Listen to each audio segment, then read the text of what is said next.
They thought the park was theirs. 3 rich men laughed as they kicked a loyal German shepherd protecting the only family he had. A young woman screamed, helpless on the ground, watching her dog collapse under cruelty backed by money and power. They believed consequences were for other people. They were wrong, because someone heard that scream. A man trained for war, running toward violence, not away from it. And what happened next would change every life in Boulder Creek. Before we begin, tell us where you're watching from. If this story moves you, please subscribe. Summer settled over Boulder Creek, Colorado, like a living thing. The heat did not strike all at once. It pressed slowly and insistently, wrapping the town in dry warmth, scented with pine resin, sun-baked earth, and distant mountain water. At Boulder Creek Park, the afternoon light poured across wide lawns and winding paths, bouncing off the shallow creek that gave the park its name. Cottonwood trees cast long, fractured shadows over the grass, and cicadas sang with tireless devotion, as if determined to outlast the sun itself. Lena Avery stood near the edge of an open meadow, her posture calm but attentive. At 24, she carried a quiet resilience in the way she moved. Slim, athletic, without being fragile, sun-warmed skin, light brown hair pulled into a practical ponytail that brushed her shoulders when she turned. Her eyes were focused and kind, the kind that noticed small changes in behavior, subtle shifts in breath or tension. Lena worked as a therapy dog trainer, helping dogs learn how to support people dealing with trauma, anxiety, and grief. It was not just a job to her. It was purpose. At her side moved Knight, a full-grown German shepherd with a powerful frame and a sable and black coat that gleamed under the sun. His ears stood alert, his amber eyes sharp but gentle, trained to read Lena's body language as closely as she read his. Knight was disciplined, steady, and deeply bonded to her. They were practicing controlled movement. Short commands, measured responses, trust built through repetition and patience. "Easy," Lena murmured, her voice low and reassuring. Knight obeyed instantly, sitting at her heel, tail resting against the grass. A small smile touched her lips. Moments like this, quiet, focused, free of judgment, were the reason she chose the park during weekdays when it was usually peaceful. The peace shattered with laughter. A group of 3 young men approached from the paved path, their voices loud and careless, cutting through the cicadas like broken glass. They looked out of place not because they were young, but because they moved as if the world were a stage designed for them alone. Cody Mercer walked at the center. Tall, broad-shouldered, with carefully styled blonde hair and sunglasses that cost more than Lena's monthly rent, he carried himself with effortless arrogance. His family name was well known in Boulder Creek: real estate, private investments, influence that reached into city offices and police departments. Cody had grown up learning that consequences were things other people dealt with. To his left was Josh Lyle, lean and restless, dark-haired, eyes constantly scanning for approval. He laughed too easily, too loudly, the kind of man who followed power because he lacked it himself. On Cody's right walked Bo Strickland, heavier, slower, with a smug grin and the posture of someone who enjoyed intimidation for sport. "Well, look at this," Cody said, stopping a few feet away. His gaze settled on Knight. "That thing's supposed to be friendly?" Lena straightened. "He's working," she said firmly. "Please keep your distance." Josh snorted. "Relax, it's just a dog." Knight shifted, rising smoothly to stand between Lena and the men. He did not growl. He did not bark. His body simply became a barrier. Bo laughed. "What, you gonna sick him on us?" "No," Lena replied. "I'm asking you to leave." That should have been the end of it. It never was with men like them. Cody took a step closer. "I just want to see what he does." Before Lena could react, Bo lunged forward and kicked at Knight's side. The impact landed hard. Knight yelped, stumbling. Josh followed with another kick, laughing as the dog tried to regain footing. "Stop!" Lena shouted. She dropped to her knees beside Knight as he collapsed onto the grass, breath knocked from his chest. Without hesitation, she threw her body over him, arms wrapped protectively around his neck and shoulders. A blow struck her shoulder.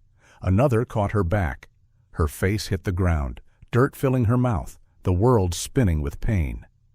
Knight whimpered beneath her, struggling to breathe. 200 yards away, Evan Hale heard the scream.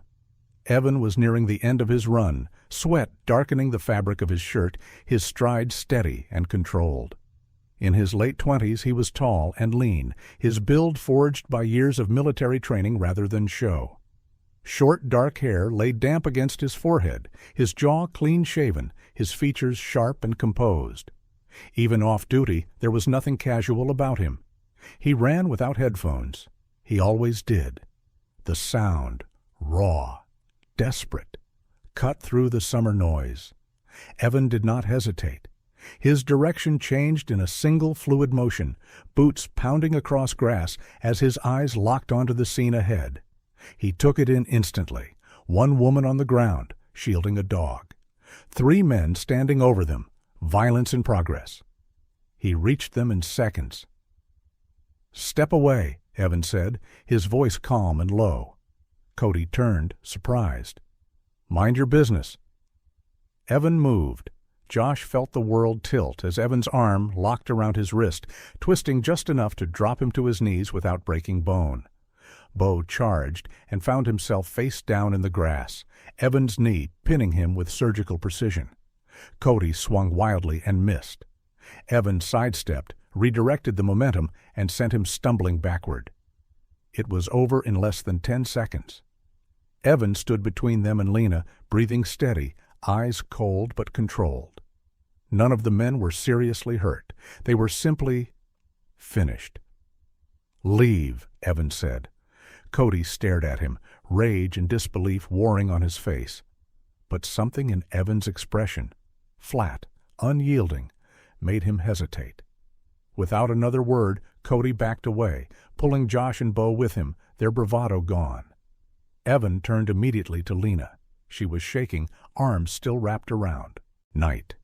Blood trickled from a scrape on her cheek. Knight lay still, chest rising shallowly. "I'm going to help him," Evan said gently. "I need you to let me lift him." She nodded, tears streaking dirt down her face. Evan slid his arms under Knight's body, careful, assessing. Breathing shallow. Possible rib trauma. No visible bleeding. Alive. "We're going to the vet," Evan said. "Now." From the shade of a nearby tree, Walter Hensley, the park's elderly grounds manager, watched with trembling hands. Thin, stooped, wearing a faded ranger hat, Walter had worked this park for decades. He had seen trouble before, but never dared cross the Mercer name. Still, his eyes drifted to the small maintenance building nearby. Inside, the security system blinked quietly. When the error light flickered on, Walter made a decision. He removed the USB drive. The veterinary clinic sat just off the main road, a low building washed in white and pale blue, its windows humming with fluorescent light against the heat of the afternoon. Inside, the air smelled of antiseptic and fur, sharp and clean. A wall-mounted fan pushed warm air in slow circles, doing little to ease the tension that clung to the room. Dr. Rowan Hart emerged from the treatment area with his sleeves rolled up. He was in his early 40s, tall and broad through the shoulders, with sandy hair already threaded with gray. His face carried a calm gravity. Kind eyes behind rectangular glasses, a voice practiced in delivering difficult truths without cruelty. He wiped his hands on a towel before meeting Lena's gaze. "Knight is stable," he said, steady and precise. "He has 2 fractured ribs on the right side and a mild pulmonary contusion, painful but survivable. We've given him oxygen and medication. He'll need rest and monitoring." Lena's knees weakened. She sank into a chair, one hand pressed to her mouth as relief and fear tangled together. He's going to live?" "Yes," Rowan replied. "He's a strong dog." He held on. Across the room, Evan Hale stood with his arms loosely crossed, posture relaxed but alert. Under the clinic lights, his athletic build and quiet intensity were unmistakable. He nodded once, a small release of tension in his shoulders. "Thank you, Doctor." Rowan's eyes flicked briefly to Evan, registering the disciplined stance, the watchful calm. "You did the right thing bringing him in quickly." The door opened before Lena could respond. Grant Mercer stepped inside with measured confidence, a man accustomed to rooms making space for him. In his late 50s, he wore a tailored summer suit despite the heat, silver hair combed neatly back, expression smooth and unreadable. Beside him walked Arthur Bell, his attorney, thin, sharp-faced, with dark hair and eyes that missed nothing. Arthur carried a leather portfolio tucked against his chest like a shield. Grant's gaze moved first to Lena, then to Evan, then to the hallway leading to treatment. "I understand there's been an incident involving my son," he said, voice level, polite on the surface. Arthur opened the portfolio. "We're here to resolve this quickly." Lena stiffened. "Resolve? Your son attacked my dog." Arthur's lips curved in something that wasn't quite a smile. "Our understanding is that the dog behaved aggressively. Large breeds can be unpredictable." Evan stepped forward half a pace. "That's false. I witnessed the entire event." Grant finally looked directly at Evan, eyes narrowing just a fraction. "And you are?" "Evan Hale," he replied. "I was present. Your son and his friends initiated the violence." Arthur closed the portfolio gently. "Regardless, misunderstandings happen. Mr. Mercer is prepared to cover veterinary expenses if Ms. Avery agrees to sign a statement, declining further action." Lena stared at the paper Arthur slid across the counter. Her hands trembled. "You want me to pretend this didn't happen?" "We want to avoid unnecessary complications," Grant said smoothly. "Boulder Creek is a small town. Reputations matter." Before Lena could answer, the front door opened again. Chief Daniel Rourke entered, uniform pressed, badge gleaming. He was a thick-set man in his 50s with a weathered face and eyes that had learned to look past certain problems. He nodded to Grant with familiarity. "Chief," Grant said, "appreciate you coming." Rourke glanced at Lena, then at the form on the counter. "Miss Avery, I hear there was a disturbance at the park." "Yes," Lena said, voice tight. "Your officers weren't there. These men attacked my dog." Rourke sighed, rubbing his jaw. "The Mercer family has contributed a great deal to this town. We'll need to be careful with statements until everything is reviewed." The words landed like a weight on her chest. Careful, reviewed, delayed. Evan's voice cut in, low but unyielding. "Chief, I'm a first-hand witness. I'll give a sworn statement." Rourke looked at him more closely now, registering the bearing, the quiet authority. "And your background?" "Military?" That gave the chief pause, just a flicker. "We'll take that into account." Arthur slid the pen closer to Lena. "This is the fastest way forward." Lena pushed it back. "No." Grant's pleasant expression cooled. "Think carefully, Ms. Avery." Rowan Hart cleared his throat, stepping between the counter and the paper. "Knight is my patient. He was injured by blunt force trauma consistent with assault. I'll document that." Silence followed. Grant's gaze hardened, but he said nothing more. He turned, Arthur following, the door closing softly behind them. Chief Rourke lingered a moment longer.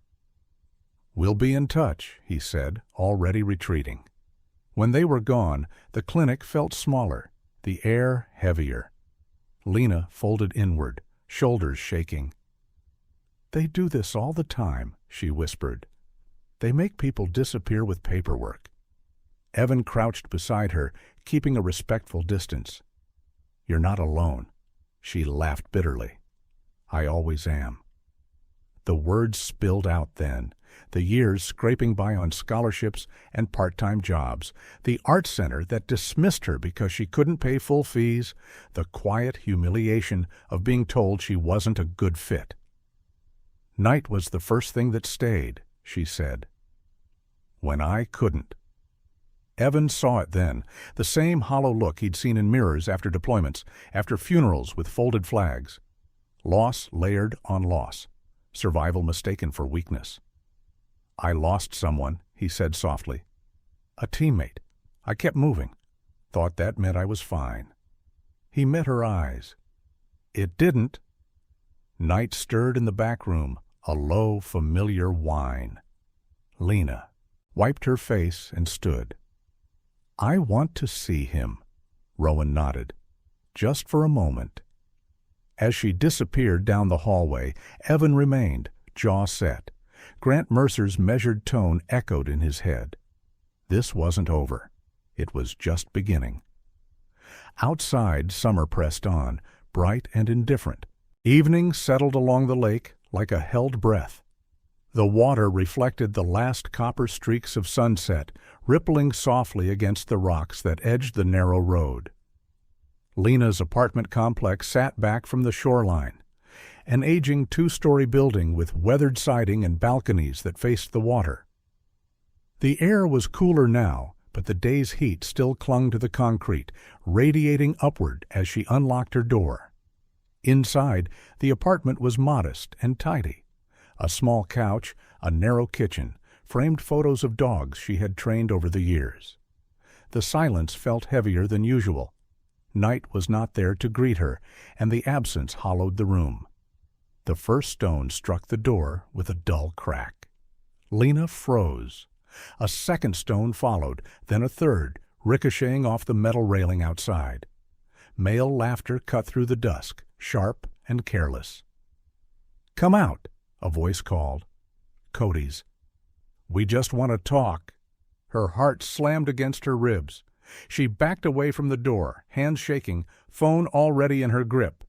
Another rock hit, harder this time. "That dog of yours," Cody shouted, his words slurred with arrogance. "We'll finish the job next time." Lena's breath came in short, panicked pulls. She locked the deadbolt, slid the chain into place, and pressed her back to the wall as if the thin plaster could protect her. Her fingers fumbled across the screen until Evan's name filled it. He answered on the second ring. "Where are you?" His voice was immediate, alert. "My apartment," she whispered. "They're outside. They're throwing rocks. They said—" Her voice broke. "They said night." "Stay inside," Evan said. "Lock everything. I'm coming." The line went dead. Outside, footsteps scraped across gravel. Someone kicked the door once, not hard enough to break it, but hard enough to send the message. Then laughter faded down the walkway. Lena slid to the floor and waited, counting seconds she couldn't slow. 4 minutes later, headlights swept across the parking lot. A dark SUV pulled in and stopped close to her building. Evan stepped out, moving with controlled speed, eyes scanning corners, shadows, the tree line by the lake. He wore jeans and a plain gray shirt now, his hair still damp from the clinic, posture coiled and ready. He knocked once, firm but gentle. "It's me." She opened the door, relief nearly knocking her over. Evan stepped inside and closed it behind him, immediately checking the lock, the frame, the hinges. He crouched, examining scuff marks where a shoe had struck. "They were here," he said. Not a question. She nodded. From the bag slung over his shoulder, Evan pulled out compact tools, small, precise items that looked out of place in a civilian apartment. He moved efficiently, installing a discreet alarm sensor along the doorframe, another at the sliding window facing the lake. Thin wiring disappeared beneath trim, barely visible unless you knew where to look. "If this door opens," he explained calmly, "you'll hear it, loud, enough to wake the building." Lena watched him work, the tension in her chest easing with every deliberate motion. "You just carry that with you?" "Habit," he replied. When he finished, Evan stood back, assessing. "It's not permanent, but it'll buy time." She wrapped her arms around herself. "Thank you." He didn't answer right away. Instead, he stepped outside, positioning himself on the small concrete landing by her door, back against the railing, eyes forward. The lake breeze stirred his shirt. "I'll stay," he said. "Tonight." Hours passed. The sky darkened fully, stars faint behind thin clouds. From her couch, Lena could see Evan through the peephole whenever she checked. Still there, unmoving, a quiet silhouette against the hallway light. She made tea she barely drank, sat with her knees drawn up, listening for sounds that didn't come. Close to midnight, she opened the door a few inches. "You don't have to do this." Evan didn't turn his head. "I know." She hesitated, then asked the question that had been pressing on her since the park. "Why are you helping a stranger like me?"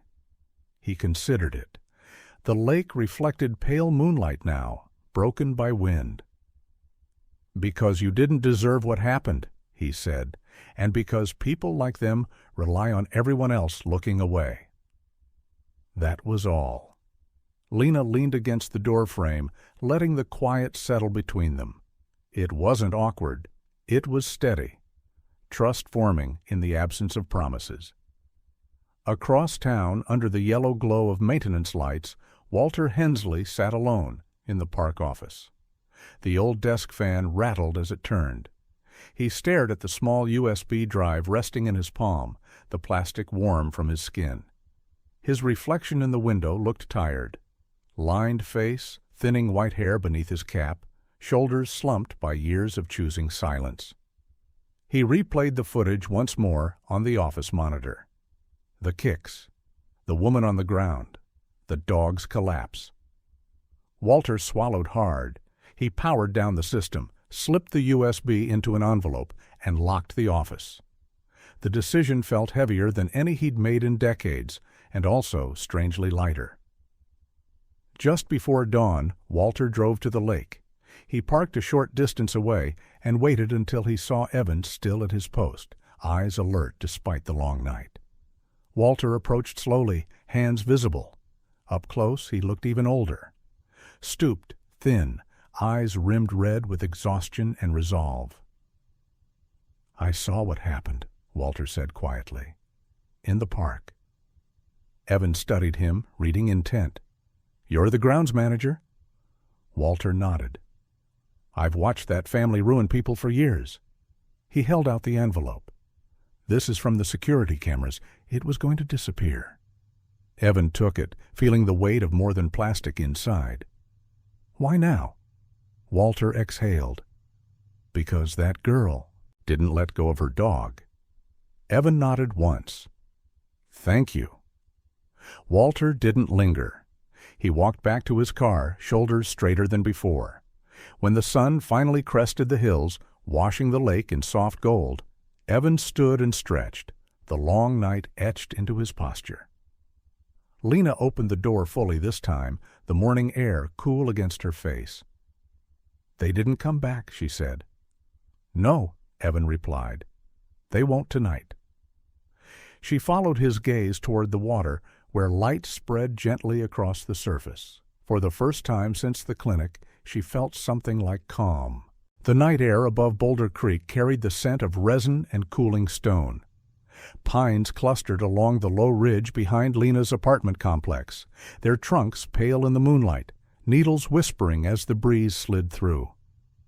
Down below, the lake lay dark and reflective, a mirror broken only by the occasional ripple. It was the kind of night that felt still on the surface, while something restless moved beneath it. Grant Mercer did not raise his voice. He never needed to. In a private office overlooking downtown, he sat with his son and spoke as if offering advice about a business deal rather than a crime. His suit jacket hung open, sleeves rolled back with calculated casualness. He explained optics, leverage, and the importance of ending problems quietly. Cody listened, jaw tight, pride bruised and festering. "Make it clean," Grant said at last. "Make it disappear." Cody nodded. He knew exactly what his father meant.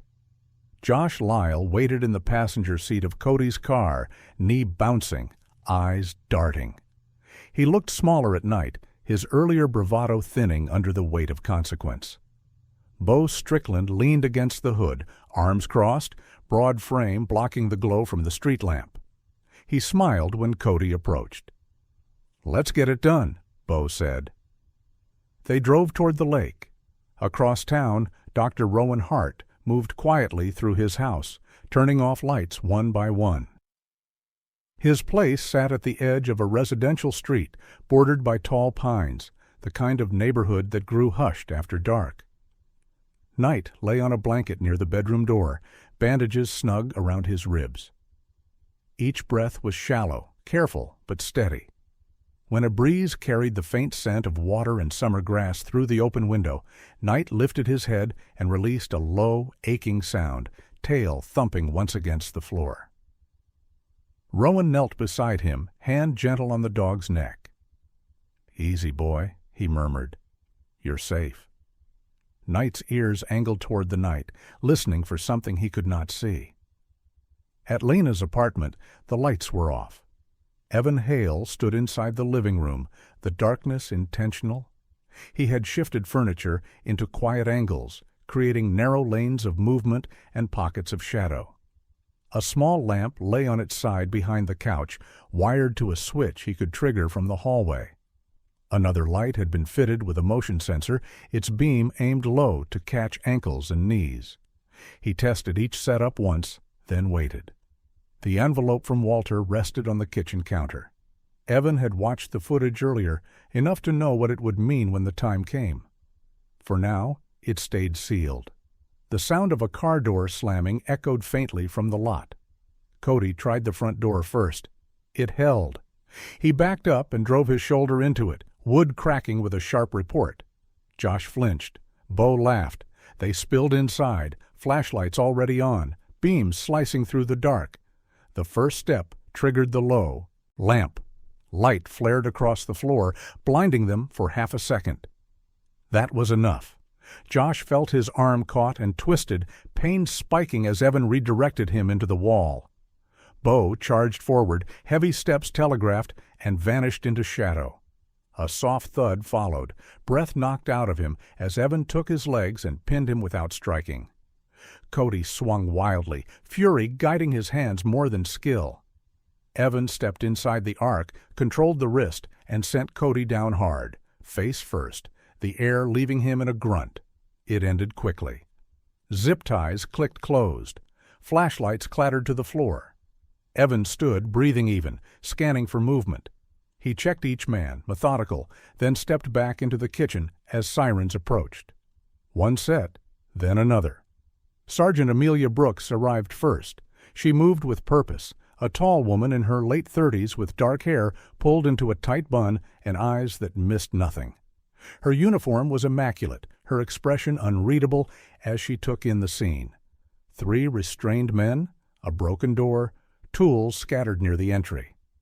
"Who called this in?" she asked. Evan raised a hand. "I did." She nodded, then crouched to examine the tools. "And the video?" He handed her the envelope. Amelia watched the footage in silence. When she finished, her jaw set. "This is an unlawful entry and attempted abduction of property, at minimum," she said. "Possibly worse." Lena arrived moments later, breathless, having been called by a neighbor who heard the crash. She froze in the doorway, eyes wide at the sight of the men on the floor. Then she saw Evan's forearm, scraped, a thin line of blood seeping through the skin. "You're hurt," she said softly. "It's nothing," Evan replied. She crossed the room before she could stop herself and touched his arm lightly, fingertips careful, almost reverent. The contact was brief, but it grounded them both. Amelia watched the exchange, then straightened. "I'm opening a formal case," she said. Tonight. Evan met her gaze. Thank you. Outside, the pines whispered as the night finally began to release its hold. The courthouse in Boulder Creek was an old brick building with tall windows that trapped the heat inside like a sealed jar. Late summer pressed against the walls, heavy and unmoving. Ceiling fans turned in slow, tired circles, stirring the air without cooling it. Sweat darkened collars and foreheads as the town gathered, filling the wooden benches with a quiet, tense anticipation. Lena sat near the front, hands folded tightly in her lap. She wore a simple light blue dress, her hair pulled back neatly, a faint bruise still visible along her shoulder where skin had not fully forgiven what had happened. Beside her sat Evan Hale, posture straight, calm as stone.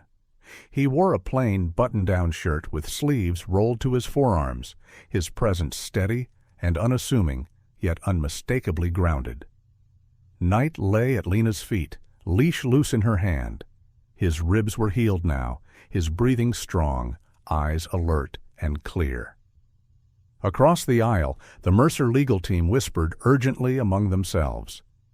Arthur Bell, Grant Mercer's attorney, stood with polished composure, dark suit immaculate, expression sharpened by irritation rather than confidence.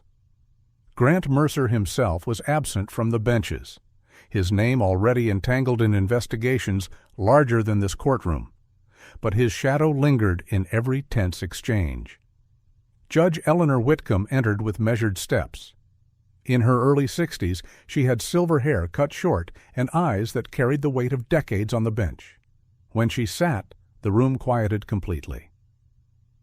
Arthur Bell rose first. His voice was smooth, practiced. He spoke of misunderstandings, of youthful mistakes inflated by rumor. He questioned the integrity of the footage, suggested provocation, hinted at bias. Then Sergeant Amelia Brooks took the stand. She stood tall, uniform crisp, her voice clear as she described the forced entry, the tools recovered, the condition of the door. She presented the USB drive recovered by park management, detailing the chain of custody. The screen behind her flickered to life, showing the grainy but unmistakable footage from Boulder Creek Park. 3 young men circling, kicking, laughing, a woman on the ground, a dog collapsing. A murmur rippled through the courtroom. Next came Walter Hensley. He moved slowly to the stand, shoulders stooped, hands trembling slightly as he took the oath. His voice shook at first, then steadied as he spoke. He described what he had seen, his fear of the Mercer name, the years of silence that had weighed on him. "I took the footage because I couldn't watch it disappear," he said simply. "Not again." Arthur Bell objected twice. Judge Whitcomb overruled him without hesitation. When Evan testified, he spoke plainly. No embellishment, no anger. He described what his eyes saw, what his hands did, and why. His military background was noted, but not glorified. He was there because someone screamed. The verdict came without drama. Cody Mercer stood rigid as the judge read. His sentence, 2 years, suspended sentence, 600 hours of community service, and a permanent mark on his record for violent conduct.